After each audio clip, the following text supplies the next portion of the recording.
हजुर बसेको बेला मान्छे हिँड्दा चाहिँ अगाडि पछाडि गयो अगाडि सरेर आउनु यसरी लेख्नुपर्छ सर हजुर पुरै पछाडि बस्नु त पुरै पछाडि अब हिँड्नुहोस् त हजुर अब त्यसरी हिँडिहाल्छ सर अलिकति अझ 4 इन्च भएको त अझ गाह्रो नै हुन्थ्यो त्यसलाई लेख्नलाई यता अगाडि बनाएको जस्तो मानौ न यहाँ चाहिँ अब दुईटा डिबेट महिला मान्नेहरू माथि डिबेट आयो होइन त्यो पुरुष मान्ने बसिन्छ नि लास्टमा त्यहाँ पनि के पनि देख्दैन यसको बारेमा पछि सल्लाह गरौँला होइन यसो उपाय त निकाल्नुपर्छ अब यो हुँदैन पछि सल्लाह गरौँला अहिलेलाई अब पहिला सुरुवात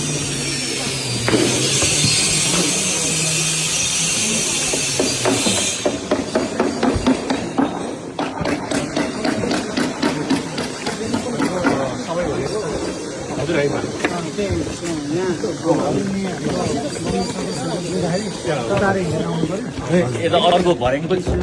यतापट्टि वान साइड स्टेप छ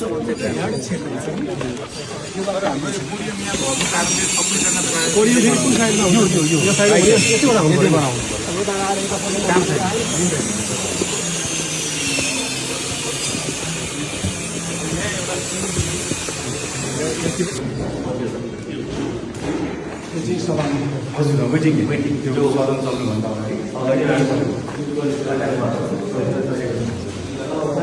उता चाहिँ हाम्रो बङ्करमा तल जाने तल स्कुल बाहिर गइरहनु जाँदाखेरि चाहिँ यो ढोका दुईवटा ढोका पर्छ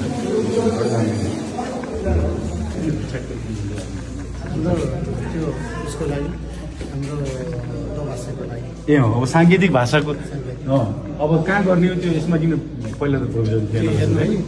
त्यसलाई अहिले कता राख्ने हो हजुरबाट चाहिन्छ भने त्यसलाई 15 गतेलाई चाहिँ टेम्पोररी बनाइने भयो तर पर्मानेन्ट चाहिने भएर हेर्नु हुन्छ हुन्छ माथि जानु है यताबाट बाहिर गयो नि